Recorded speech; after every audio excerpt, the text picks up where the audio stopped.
And we're right at the top of the hour. Jim, are you okay if we get going? Yeah, let's get going. I see we got almost 50 people here, so that's a good crowd already, Nick. Yeah, no, this is excellent. Well, Jim, appreciate you being here. And I want to thank everyone for joining today. I'm Nick Allen with Proximity Lab, and Proximity Lab is a UX research strategy and design agency. And I'm really, really pleased to be hosting this event today with Jim Kalbach on jobs to be done. I'm going to keep introductory remarks to a minimum to get right into Jim's talk in the subsequent QA session. Just a couple of housekeeping items. This isn't exactly the way that we scripted it, but this is we're live here. But the Q&A panel is the way that we're going to handle questions. So it looks like we tested that's working. So if anyone in the audience has a question, and I'm sure you do, you can type it in there. And for other people, if you can review the questions during the seminar, add your own, but also upvote others. If someone else has a question that's kind of more or less what you wanted to ask, upvote rather than adding a new one, that would probably help streamline that. It looks like the chat is disabled for this, but if you need to get a message through, if there's any AV type issues or something we should be aware of, just post that as a question and we will see it. I've already seen one question in the chat dialogue about the recording this event and making it available after. Absolutely, yes. We will we'll post it on LinkedIn.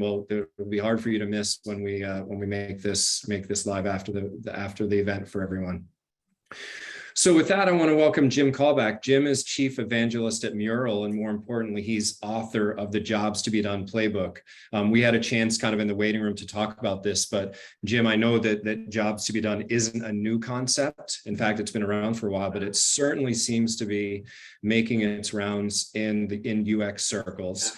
And in fact, our team has been employing Jobs to be Done methodology, I would say, not in holistically, but in sort of spot areas, specifically around our approach to UX research, where we're considering what users are trying to do without the context of the application that they're trying to do it in.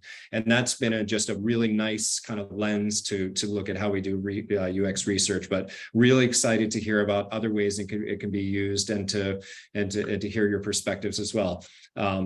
So with that one, I just turn it over to you, Jim. Thanks again for being here. Okay, that's great. And I didn't hear the recording symbol, so I don't know if we're actually recording. Do you want to double check that?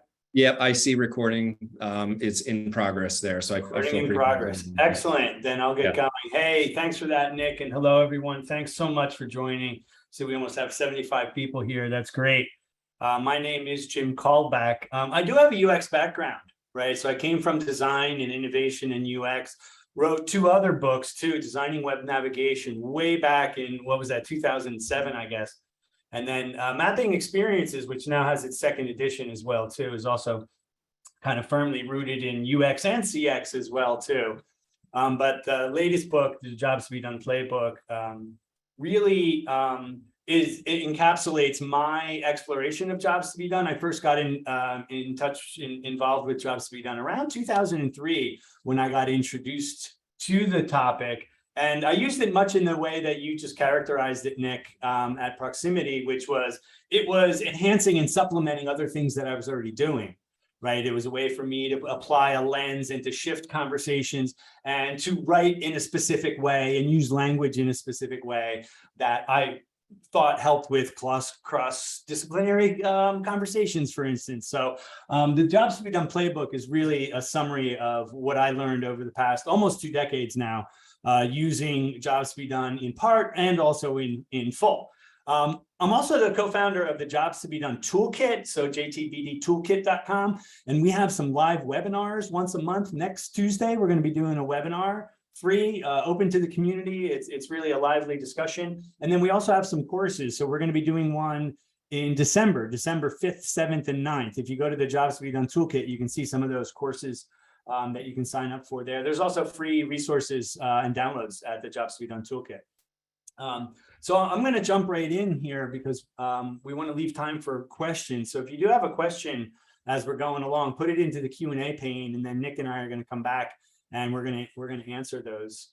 I like to start my explanation of jobs to be done with this quote from Theodore Levitt. Theodore Levitt is a famous Harvard business professor in the 60s. And he wrote that people don't want a drill, they want a hole in the wall. I don't think he actually wrote that, by the way. He used to tell his students this. It's not apocryphal. It's been confirmed that he used to teach to this principle, at least in part. And I think there's a couple of things that are interesting about this quote. First of all, is that Theodore Levitt is a business guy. He's teaching at Harvard Business School, and he stands up in front of the class and he says this, right? So the origins of Jobs to be Done are actually not from the design community or human-centered design communities. It's actually from the business community. And it was a way for them to help explain their business through the lens, and I'm glad you used that word lens, Nick, because Jobs to be Done very much is a lens, through the lens of the people that they were trying to serve, right? Their markets, human beings that they were trying to serve.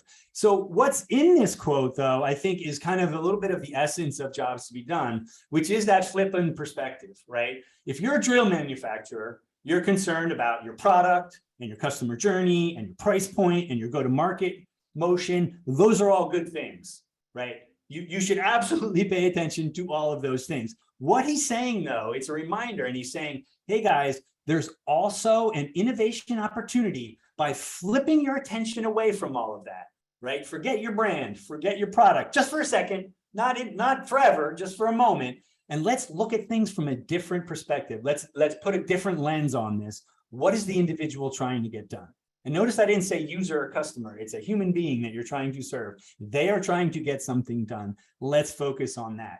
And a lot of the modern pioneers of Jobs to be Done actually point back to this quote as kind of an inspiration. And then the question becomes, well, how do we do that?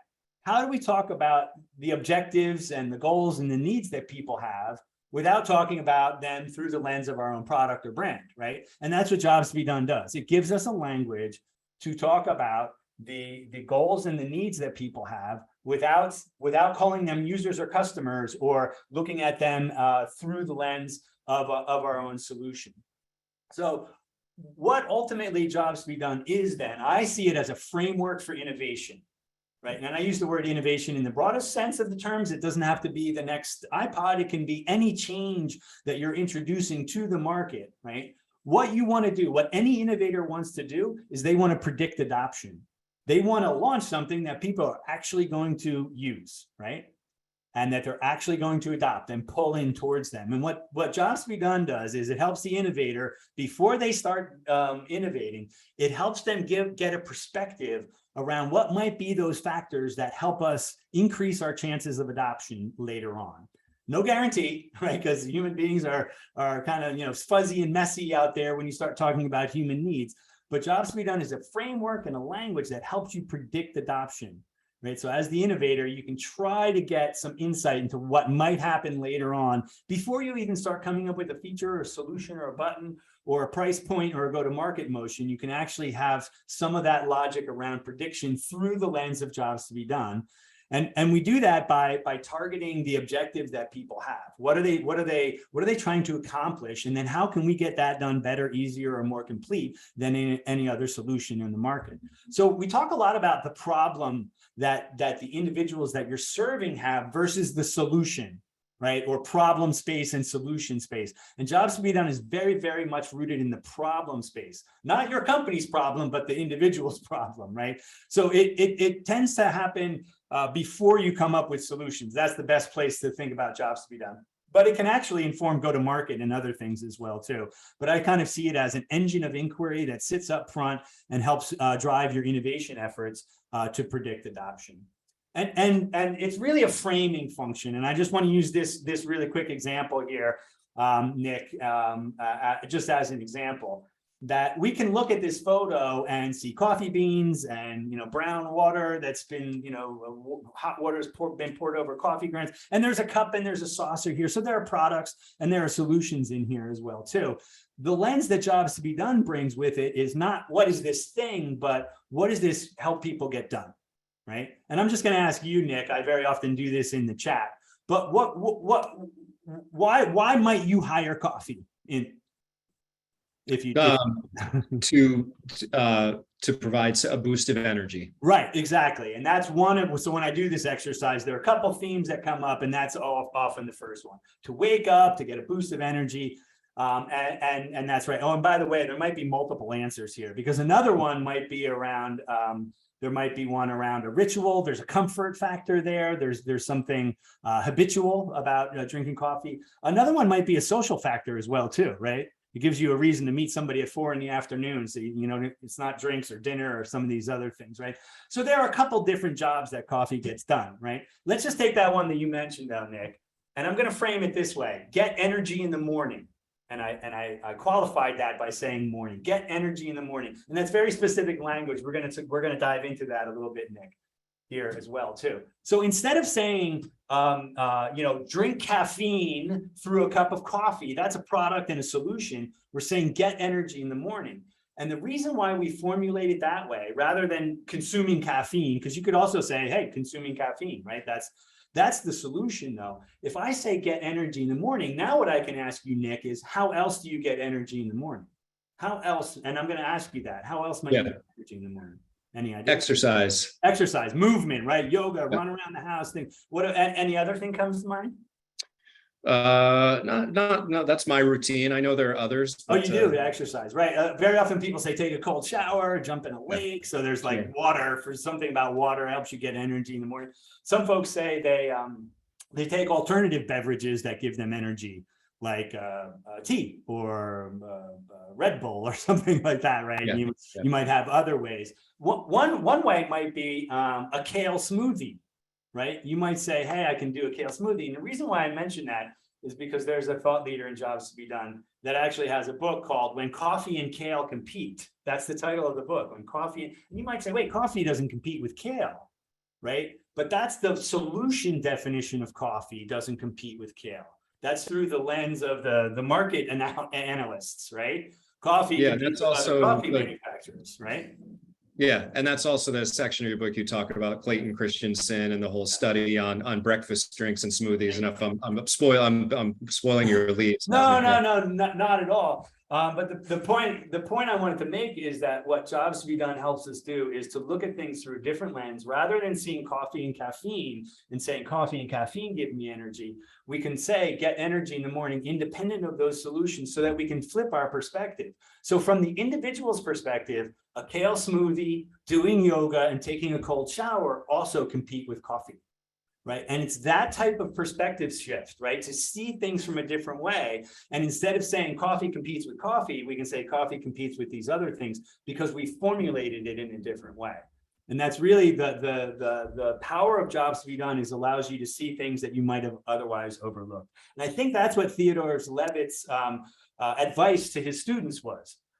If you're going to innovate, yes, you can think about making drills and selling drills, but also think about what are people trying to get done. And let's look at the outcome that people want. They want a hole in the wall, and let's focus on that as well too. So there's this shift in perspective that Jobs to Be Done brings with it. I'm going to make a couple of points during the presentation. Here's the first one.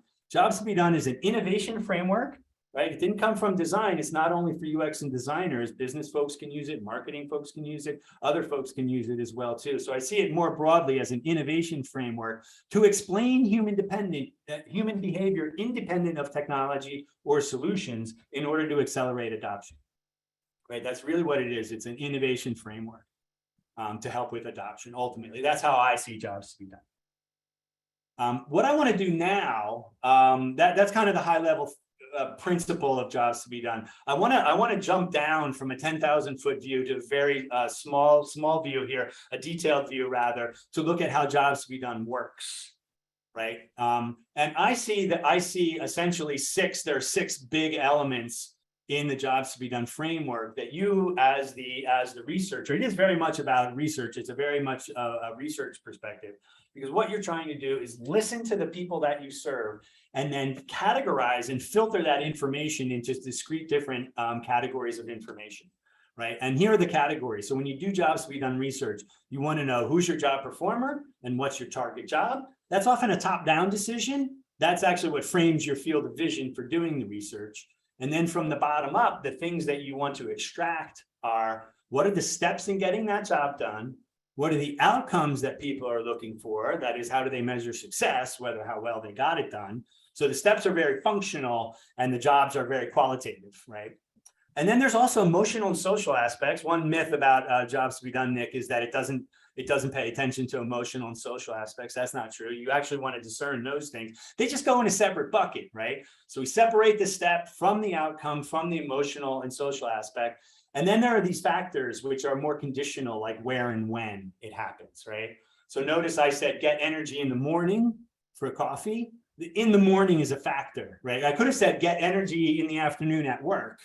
And you might not have said, take a cold shower, because a lot of people don't take cold showers at work, but they might do something else to get energy, right? So by adding that factor qualification on the job, I'm actually giving a where and a when, and that's an element of jobs to be done. So we have these 6 elements: the job performer, target job, the steps, the outcomes, the emotional and social fact, and then the factors, the circumstances, the context of where this happens. And it's really a listening exercise. What you want to do is go out and listen to people, talk to them, observe them, and then filter that information through these 6 different categories. And you have these this very normalized information that comes out the other end that you then operationalize using the techniques of jobs to be done in order to find opportunities. And that's essentially what my book is about. It's about those different, I call it a playbook, because these are different techniques that operationalize this core insight. This is kind of the DNA of jobs to be done and what you're looking for. But then the question is, how do you operationalize that? Well, you put it into action through the plays in the playbook, for instance. I want to go even deeper here in the detail, because this is where people don't understand. I find if there's misunderstandings around jobs to be done, it's at a very kind of detailed level. But this is also where the power of jobs to be done comes out. So if we say, just for the point of illustration here, Nick, that our target job that we want to understand is preparing a meal. We could even say preparing a meal at home. Let's say preparing a meal at home. That's the target job we want to focus on. Why do we want to focus on that? Because it's relevant to our business. Maybe we're Blue Apron and we make home meal kits, or maybe we're Kroger's grocery stores, or maybe we make supplies for preparing a meal at home, right? So the target job is generally relevant to your business. It's what your field of vision is kind of trained on, right? It's your target. So for this example, we're going to say prepare a meal at home. You go out and talk to people who prepare meals at home. They're the job performers, by the way. So we have a target job and a job performer. And if I talk to them, I might hear this statement, right? I want to cook a healthy meal quickly. Perfectly fine statement that you might hear somebody say in their kitchen when you're interviewing them, right? Jobs to be done is very specific about looking for those things that I showed on the last slide. What are the steps? What are the outcomes? What are the emotional aspects? And what are the conditions or the factors that apply? So what we do is we look for, I want to cook a meal. That's, I want to prepare a meal. That's a step, right? Prepare the meal.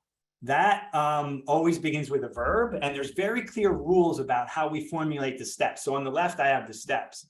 The outcomes that people want, those are the measures of success. How well did they prepare the meal? Well, how healthy is it and how quickly did they get it done, right? So we write these with a verb that either goes up or down, maximize, increase, expand, or minimize, reduce, and decrease. So you want to maximize the healthiness of the meal, right? That's encoded in the quote that I have.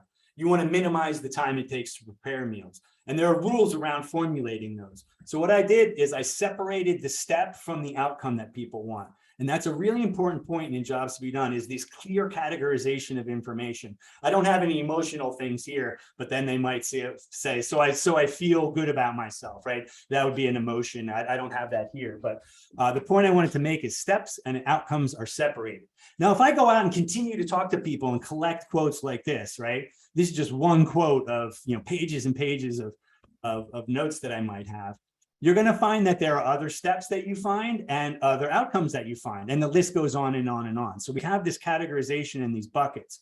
I might end up with 12 steps, 24 steps, right? I might end up with 50. And Nick, it's true. A typical target job can have 50 to 100 outcomes that people are looking for. Right. So what jobs to be done does is very, very specifically look for steps and outcomes. And only after you've identified all of them, then do you operationalize them. So we want to be very comprehensive in our research. Right. let's just look at one together, and I'm gonna use you, Nick, as kind of the guinea pig here. So so we went out and talked to people who are preparing meals at home, and they said back to you, Nick, sure, you have to keep track as you cook. Is it about to burn? Not enough salt, too much? So you're constantly reacting and adjusting as you go, right? I'm actually going to go out of presentation mode here, and I'm going to say, what are some job steps that you see in here? A cue to a job step is a verb, right? So if you see some verbs in there, there's probably a step, right? Yeah. So collect ingredients. Well, where is that in here? Do you see that in this quote though? I'm only talking. Oh, no, about, okay. So just breaking this apart. Yeah. So that's why I said it's a listening exercise. Somebody says this to you, and what your mind has to do is, did I hear a step, an outcome, or an emotional aspect, right? So do you hear any steps in there, Nick? Control cooking temperature.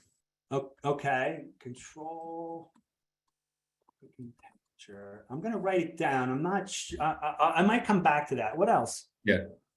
So that's not actually in there. There's two verbs in there that for me. I got a lifeline from James Rowe, who suggested test seasoning is a job step. Okay. That's implied. I agree. Control. I like all of these. The one I'm zooming in on is keep track as you cook, right? I think there's something around. I'm just going to write monitor progress or monitor preparation, something like that. Yeah. And then there's another one around adjusting. I see the verb reacting and adjusting. There's pretty much the same thing. So there might be like, what's a good verb there? Adjust, could be adjust temperature, could be adjust seasoning. Is there a way to say that, just preparation techniques or something like that? We could go back and clean that up. So there's 2 to 4 job steps in here, right? What are the outcomes? What are the measures of success that we have in there, right? How do I know I did this well? How do I know, for instance, that I controlled the cooking temperature well? Didn't burn, didn't undercook. Yeah, you have a range. So minimize, and we write it this way specifically. It's very, very specific in how you formulate it. Minimize the chance of, and I'm going to say overcooking. I'm not even going to say burn. I'm just going to say overcooking, because even if you don't burn it, it still might be overcooking food, right?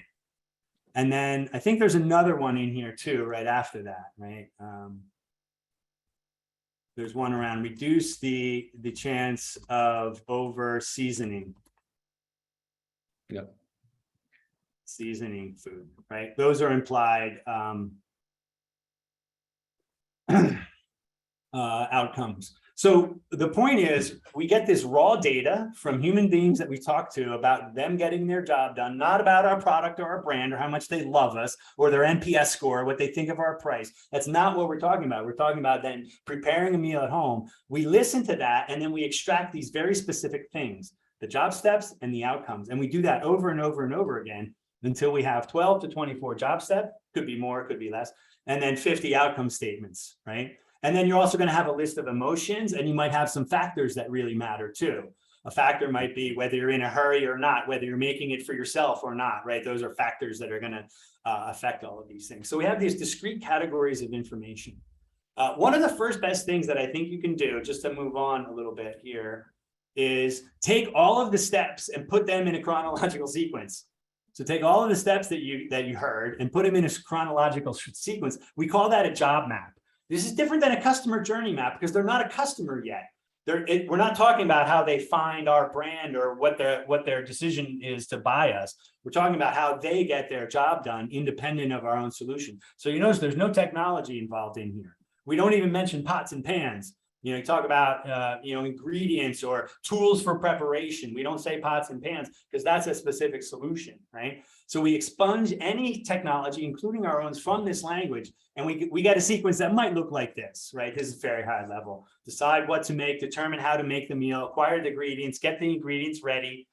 We don't even say chop, right? And we don't say use a knife and a cutting board to chop ingredients. We just say get ingredients ready, right? Prepare the tools, prepare the meal, Monitor preparation, that's the one that we found. Adjust the meal preparation, that was another step that we found. Finalize the meal preparation, and then get ready to serve the meal. Notice that I said serving the meal is a different job. I actually scoped that out of my field of vision. I just want to understand this here. And that's what the job map does. It actually just kind of maps out your target space where you're operating. There's not a lot of color here, and this doesn't provide a ton of information. It provides a nice grounds for a conversation though, Nick, and I've had great conversations at this level, but where you really get the color is when you start to look at things like the outcomes, right? When you start to look at the outcomes, what I can now do is say, okay, I have the target job, the functional job, and I have a process how that gets done. That's very functional. It's black and white, right? What I can then do is say, how do people measure how well they get that done?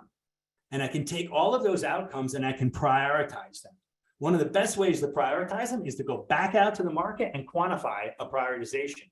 Now, what you can do is you can create a survey that looks just like this. You can take all of those outcome statements and then ask people 2 questions. Okay, you want to reduce the chance of overcooking the food. How important is this to you, and how easy can you get this done today? You want to decrease the likelihood of over-seasoning your food. How important is this to you? How easy can you get this done today? So for each one of those outcomes, you have 2 data points, right? What this allows us to do is to map that on a grid that might look like this. We have the importance 1 to 10 and ease of getting done 1 to 10, right? And if we look at this diagram, right, it's the lower left that is really where the innovation opportunities are, right? So remember, Theodore Levitt said, people don't want a drill, they want a hole in the wall. What he's saying is how they measure that success of getting that done is where the innovation opportunity is. With the Jobs to Be Done framework and the language that I just showed you, you can actually start to pinpoint where that might be. And it's right down here. We call those unmet needs. Why? Because these are things that people said these are important for them to get done, but it's hard for them to get done because it's not easy. It's low ease, right? There's low ease, right? So out of all those 50 or 100 outcomes that you had, you want to focus your team and your effort right there. You want to say, if we can get those things done better than anybody else, notice that Jobs to Be Done doesn't tell you how to do the solution. It only tells you where to focus your solutioning efforts. But if you can focus your solutioning efforts there, theoretically, you'll be ahead of the market, right? Because you'll be getting things done that are hard to get done currently, but important as well too, right? You can also do that with the emotions too, by the way. You can say which emotions are the most important ones to identify. So Jobs to Be Done is a very structured language. And I wanted to show that example, Nick, because I wanted to show just how specific Jobs to Be Done is. You listen to the raw data, because people don't talk in terms of jobs to be done, right? They just kind of talk. Yeah. And what your job is to discern and say, is that a job step? Is that an outcome? Is that an emotion? And then to formulate it in a very regular way so that you can then operationalize those. You can create a job map. You can prioritize the outcomes that people have and then feed that back into the innovation team to come up with a solution. And it pinpoints what I call human-centered opportunities. And it also provides a rationale for what to focus on. I've been talking a lot about focus recently, that Jobs to Be Done helps your team bring focus. Why? I've never worked for a company that lacks ideas. And I don't know about you, Nick, but most organizations, they don't need more ideas. They need help determining which ones to focus on. And Jobs to Be Done helps you do it. Focus on those ideas that get that done right there in the lower right-hand corner. And if you have here's the thing, you're going to have a ton of ideas lying around already that actually already focus on those. In fact, I have a case study in my book where they even had the technology that they shelved. They had shelved the technology because they didn't know what to do with it. They did some Jobs to Be Done research, and they actually pulled it off the shelf and recontextualized how it was being used based on evidence. And then it was a huge market success, right? So not only do you have ideas lying around, you might even have technology lying around, and Jobs to Be Done helps you focus, determine what you should focus on. It provides a very strong rationale. But it's not just UX and it's not just product, right? I work a lot with marketing teams who are looking to develop the right messages to speak to the market. I work with customer success teams that are trying to make customers successful, right? I've even worked with sales teams that are using Jobs to Be Done to help their discovery process. When they're first initially talking to a customer, instead of asking them what their budgets are and what their technical pain points are, to say, hey, what are you trying to get done? And using that as a basis for discovery in sales. So jobs to be done is not just a design discipline, it's actually an innovation framework that can work across all of these departments. It can work across all of those departments. And that's what they did at Intercom. Des Traynor is a co-founder of Intercom, and he brought in jobs to be done early on. Intercom is a solution that helps you talk with your customers through your SaaS-based product. If you ever saw a little chat bubble in the bottom of a product that kind of speaks to you every once in a while, they have a solution like that, for instance. But here's what he says. It's, jobs to be done. It's not just a great way to think about the product. It's become a marketing strategy at Intercom, as well as informing research, sales, and support as well, too. So they really use jobs to be done as a way to inform what should the company focus on, not just what should product focus on or UX design. So jobs to be done is a way of seeing your business from the outside in, right? You get that flip in perspective. Instead of seeing a cup of coffee, you see energy, right? You flip your perspective, and that allows you to see opportunities that you might have otherwise overlooked. And it crosses the entire company for what I call a more human-centered organization, right? Because I very often find the problem with UX and human-centered design isn't necessarily the craft or the practitioners of that discipline. It's the fact that it's in an organization that's not ready to be human-centered. And what I found that jobs to be done helps me do is helps get other people user-centered, thinking about human-centered innovation opportunities in a broader context. So I know that was a lot, and I went over a ton of detail, Nick. But yeah. I wanted to leave time for questions where I think we're about halfway through the scheduled session, and I'm happy to open it up and have a discussion. Yeah, that's great. I appreciate it. And it was interesting seeing that. I think someone asked a question that was similar to mine, but I'm going to treat them as differently. In your recent example, something that struck me, not just from your presentation, but the book, is around the specificity of language. Yes. Many of us here are practitioners. We do this all the time. There are similar patterns, but the specificity and the rigor of the language that jobs to be done methodology uses is I'm going to, dare I say, intense. Yeah, talk to me about the specificity of that and the importance of that. It is great observation, and I'm glad you brought that up. Interesting story before I get into the actual answer.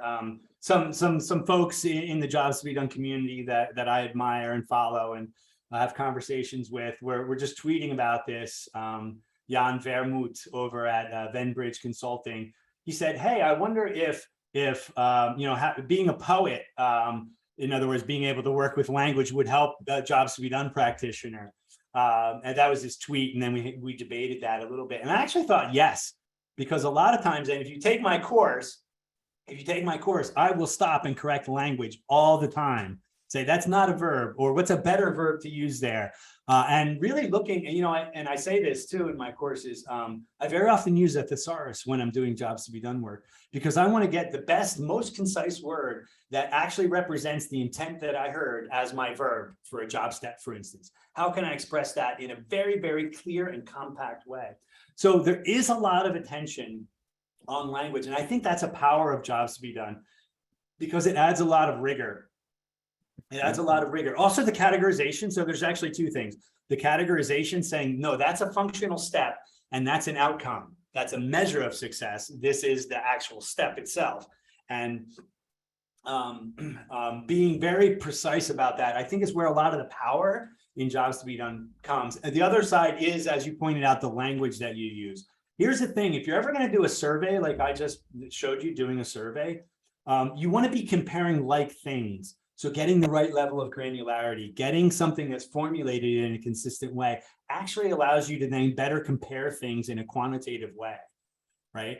So I think the language is very important, and it's one of the first things when I do a little bit of consulting. You can hire me as a coach to look at your projects, and one of the first things I do is I'll come into a project that's underway. And I'll say, you guys got to clean up your language. You're all over the board. You're conflating things. You're using terms that that actually extend what an outcome is, or not formulating steps in a very concise way. And I think cinching that up, it brings rigor, and it also brings precision. That to answer your question, the short answer is rigor and precision. That's why language is so important.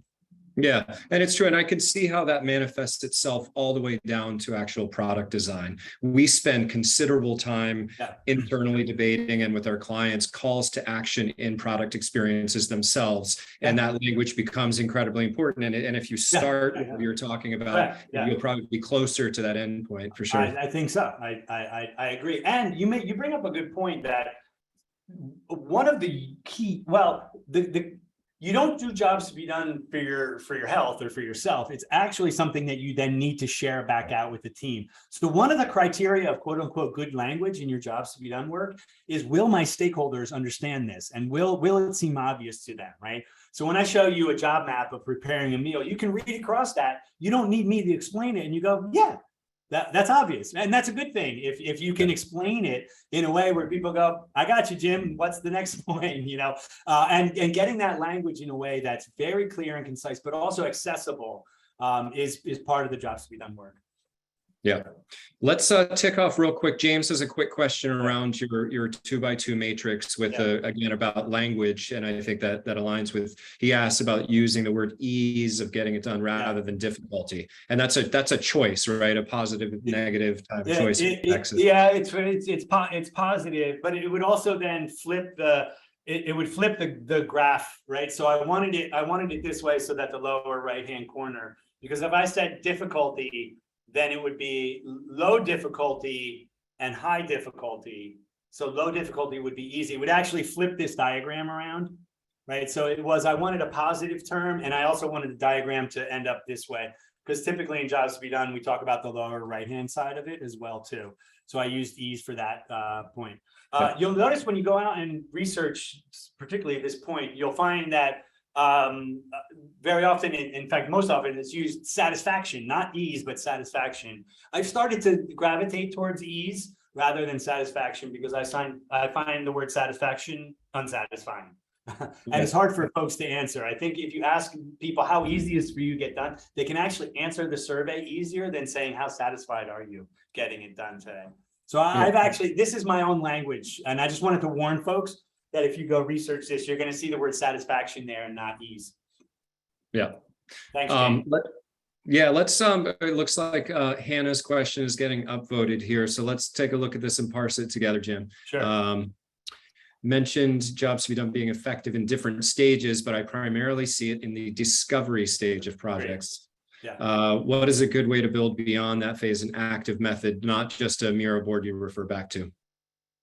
I think that again, that's a long answer, and that's long enough to write a book around, which is what I did. That the book are all of the techniques that you can then use to activate and to get jobs to be done back into your team. So I think at a high level, and here's the kind of the core process that I teach, is to research the target job. And the first thing that I like to see done is create a job map, and that job map can be used for all kinds of discussions afterwards in an ongoing way. The other then core thing to do is to prioritize the outcomes. So when you have the job map and the outcomes together, what you're going to have is a chronological view of the job and then a prioritized view of the outcomes that people want. You can take the elements from both of those things and write what's called a job story. And a job story is a way to encapsulate the pain point that you've prioritized from both of those things. Where in the job map are people having a problem, and what is the outcome that they're particularly finding hard to get done?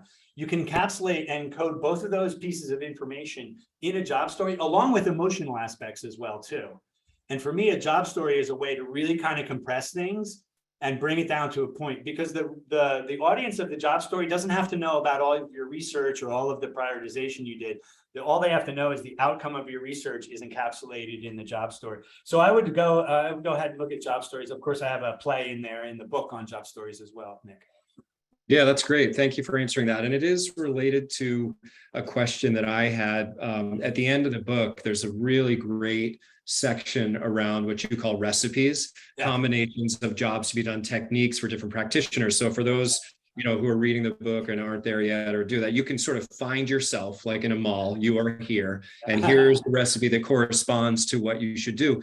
My observation was that most of those recipes started with this, again, specificity of language, conduct job interviews. Right. Yeah. So to do that like for me struck me as that's essentially what many of us would call really good primary customer research. So is it fair to say that that's the foundation of I think so. Starting with jobs to be done and then getting getting good at it? Yeah. I think so. And when I was more of a design practitioner, UX practitioner, I did a lot of contextual inquiry. I even did more ethnographic type studies, and I learned how to have conversations and to do proper interviewing and things like that. And that really helped me, I think, become a jobs to be done practitioner. And if you read my chapter on jobs interviews, you might be saying, yeah, this is kind of what I do already. That's a good thing.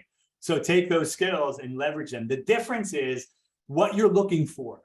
So what you're looking for, very specific things, right? And that's going to influence your discussion guide or where you steer the conversation as the interviewer. But it's more going to influence what you extract. Right. So jobs to be done is really that extra. And that's what we did together, Nick, with that example that I showed, is that extraction. Is it the right category of thing? Is that a step, an outcome, an emotion, a social aspect, or the circumstance or a factor? Right. So is it one of those categories? And then how do I formulate that? So what I feel jobs to be done adds on top of existing techniques like contextual inquiry is a lens by which you then take into the interviews and the sessions that you conduct with people, but also more specifically how you're going to synthesize and what you're going to extract. You're going to be looking for very specific things. So what that means, Nick, is that you can actually use existing data. And I've done this many times in my career where a team has done an ethnographic study or a contextual inquiry study, let's say. And then we say, hey, we want to do a job map in this prioritization that I just showed. We actually started with that existing data. What we found was there were a lot of job steps in there. There's a lot of outcomes in there if you go look for them, but not as many. The signal to noise ratio isn't going to be great. It's not specifically tuned for jobs to be done. So then what we did is we went out and supplemented that with some research that specifically tried to elicit the things that we were looking for from the jobs to be done lens. But the point I wanted to make is a lot of the thinking overlaps. If you can do contextual inquiry and ethnography, you can probably do a really good jobs interview. Yep, that's great. Yeah, and again, just a plug for the book. There's a lot to digest in there, but that's a great place for people to start and figuring this out. Yeah. Question from Andy. That has come up a number of times. His question around that he works mostly on digital products and struggles to use the circumstances component in a useful way. The context of use isn't often affected by the where example in the rain. So what are the aspects, circumstances that would be helpful to look at in the context of digital products, like accounting software is the one he uses? They're there. It's hard to say. I think I'd have to know a little bit more about that, about his specific software. There are situations where jobs to be done. It's always theoretical to apply jobs to be done. So if you say I can't apply jobs to be done in my industry, I think that from a theoretical standpoint, that's wrong. The question is it the most helpful technique to apply? Very often it is, even with software. I mean, we saw Des Traynor there.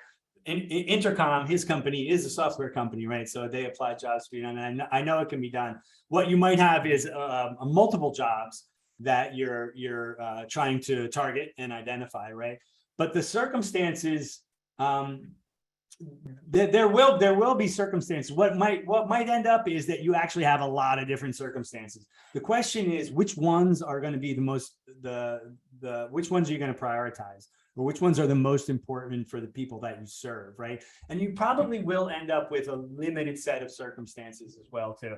That's not a great answer, only because I would need a lot. I would have to probably do a little bit more of a debrief to be able to do that. And by the way, sometimes I don't have the answer right away, too. Somebody asks me something about, is this the right main job? And I have to think about it. In fact, I was consulting for a financial advisor one time, and it took me about 2 weeks to define and formulate the target job that we wanted to go out and research, right? So he's doing financial planning and he's helping people with retirement, with investments, with real estate, with inheritances. And I'm like, wow, what's the target job for all of this stuff? And it took me a while to formulate this. So sometimes sometimes it's obvious, sometimes you really have to think about it. And here's what I came up with: plan long-term financial well-being.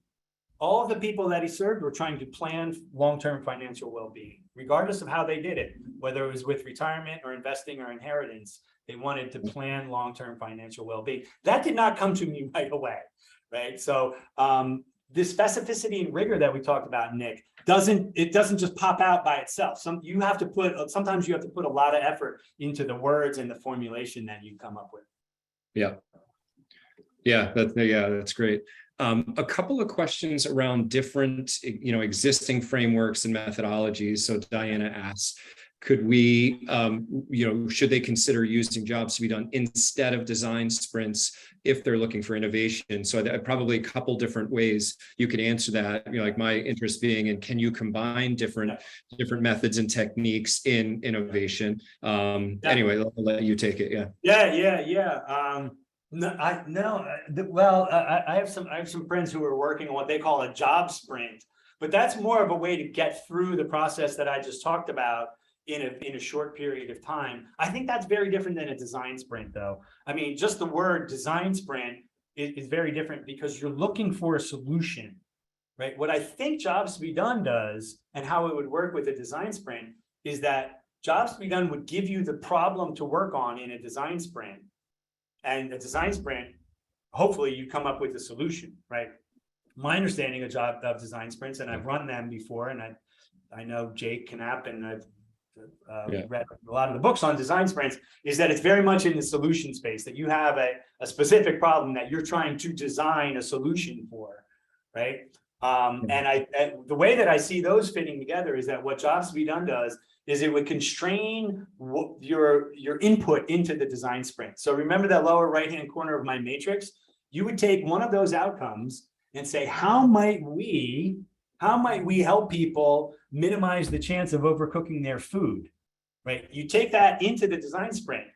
Why do you do that? Because you have a lot of confidence that that's the right problem to solve, because you've already done a lot of research around that problem. Doesn't tell you what the solution is. For me, a design sprint would then say, okay, how do we best help people overcook their food, right? So they kind of dovetail together, in my opinion. And if you go to the jobstobeDoneToolkit.com website, we actually have a download. Elaine and I, the co-founder of the toolkit, we created an ebook where we talk about how Jobs to be Done fits in with design thinking, with agile, and with lean as well too.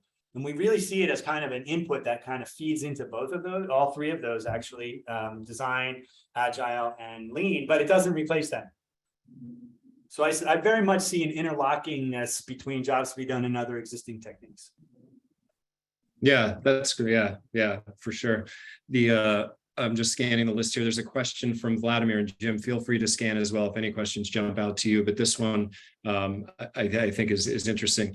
Vladimir wants to know if there's a number of steps in a job map. Is there an unlimited open, or is there a certain structure or a certain number of steps you should stick with? No, there aren't a certain number of steps. But here's what happens though, is that if you can define a step at a certain level of granularity. You can define a step at a very, very kind of small level and still write it as a job step. And then you're going to end up with a job map that might have even more than 24 steps. I think though the function of a job map is to really just kind of scope out the scaffolding of your research space in a chronological way. Again, it's kind of black and white. All of the color comes from the outcomes and the emotions on there. And I think generally for consumability of other folks, you want to keep it to about 12 or 24. What that's going to do is going to force you to have a higher level of granularity of steps. And you notice the example that I gave, they're very, very high level granularity of steps. I just think, gather ingredients, I think was one of my steps, right? You can make a job map just for gather ingredients, right? That you could actually break that down and there'd be 12 or 24 steps just within that one step, right? So I think it's about the level, operating at a level of granularity that you can kind of talk to and workshop with. That's not going to be too detailed. Now, folks say, yeah, but what about all that detail? And what I say is that comes in a second step. So once you prioritize where you want to focus on, then you can go down and blow that out and say, okay, okay, gathering ingredients, let's understand that in more detail. But I think first you want to focus your attention before you do all that detail. So one of the things when I help teams, one of the things I help people do is to kind of roll up, if they have a job map that has a lot of steps, I say, roll it up. Let's look at it at a higher level before we get into all that detail. And let's not get in the weeds of all the detail until we've really determined where we're going to focus. Yeah, love that. Okay, great. I'm gonna jump ahead to one of the questions on the list here, because it's something that you wrote about in the book, which I really liked. Was in the book you wrote about the Segway example, but the specific question is from Tom, and he's in. I'm just going to read it. Sometimes executives are dead set on a new technology or market. Can jobs to be done be used to disprove potential opportunities? For example, VR, metaverse, right? Metaverse is sort of today's version of the Segway, right? The example that you gave in your book. Yeah, to some degree. Well, I don't know if it'll prove or disprove it. What I think it can do, and I kind of mentioned this before with an example, a case study in the book. It can help you understand the context in which your technology might be used, or, and said another way, understand the core jobs that technology might get done. Again, there's no guarantee of adoption, but it might help shift the perspective. It's not going to prove or disprove the market, right? Is there a market for this? It's not going to prove or disprove it. What it'll probably do is relativize it, if that makes sense, or help you relativize it. And I've done actually one of the projects. I also have a case study in my book about this. We were doing, this was at Citrix, and in particular, GoToWebinar, and they were doing a big pricing exercise at the time, and they had hired Bain & Consulting, or one of the consultants, to help them with pricing and packaging, right? And those consultants came with their own methodologies, and they have their own ways. They did conjoint analysis and market TAM analysis. They did all this other analysis on the market and said, our price points should, our packages should be like this, and our price points should be like that. At the same time, we were doing jobs to be done research. And what that helped us see was see that from a different perspective, but it filled in a lot of gaps, and it complemented their research really well. Right. So we didn't like disprove or prove that effort. It actually led to new conversations and helped bolster a perspective that was maybe missing before, which is namely the human perspective. Right. That's what Jobs to be Done does, is it almost always brings in the human perspective. So it's not, is the metaverse good or bad? Will it succeed or not? It's what is the human perspective if we look at how that solution might get used, or what's the job to be done there? Yeah, it's really fascinating because, it's a whole, ideas being the catalyst for investment, right? And then how people consider, the supporting research. And this is all these are like cautionary tales to anyone who is on the hook to make money from innovation, is to not overlook the power of research and the role that jobs to be done methodology can play. And to that point, if you go to our blog, I'll have to put the link to the blog in the chat or something. But I just put a little article up on our Medium blog. So we have for the Jobs to be Done toolkit on Medium, and it was around startups, because I get a lot of questions. Well, how do I do research? I don't have a product yet. And I'm like, well, that's perfect, because Jobs to be Done can help you do that. It's not how well will my product sit in the market. It's what jobs are you trying to serve as a startup? So you talked about investment and things like that. And I really do see Jobs to be Done as a really good framework for startups, because you don't need a product. It's just, what's the target job that you're going after? And understanding that before you even start to create a solution. So one of the recipes, you mentioned recipes, Nick, one of the recipes in the book is we're trying to launch a new product, or we're trying to start up a company. It would be a synonym of that. Yeah, Jobs to be Done can absolutely help you understand from a human perspective, will this help people? Is this helpful? Do people find this useful if we target that problem that we thought was their problem? Because you can prioritize problems without solutions. Yep. We got an upvote for one of these questions that I want to make sure we get to from the audience, and that's probably going to bring us right to the end here. But the question is, help me with understanding combining the jobs to be done framework with teams' objectives and key results. Yeah, that's a great one. I actually haven't done too much work in this. I've theorized a little bit about it. The last time I spoke with Jeff Godhelf, the author of Lean UX, who I've worked with in the past, and he's doing a lot with OKRs right now. We were kind of theorizing about how that might work, and I do believe there is a connection. I believe there is a connection, particularly around the O, right? Because OKRs is objective and key results, and depending on your approach to OKRs, those O's, the objectives, should be fairly aspirational, right? I would say that a good O is also customer centric, right?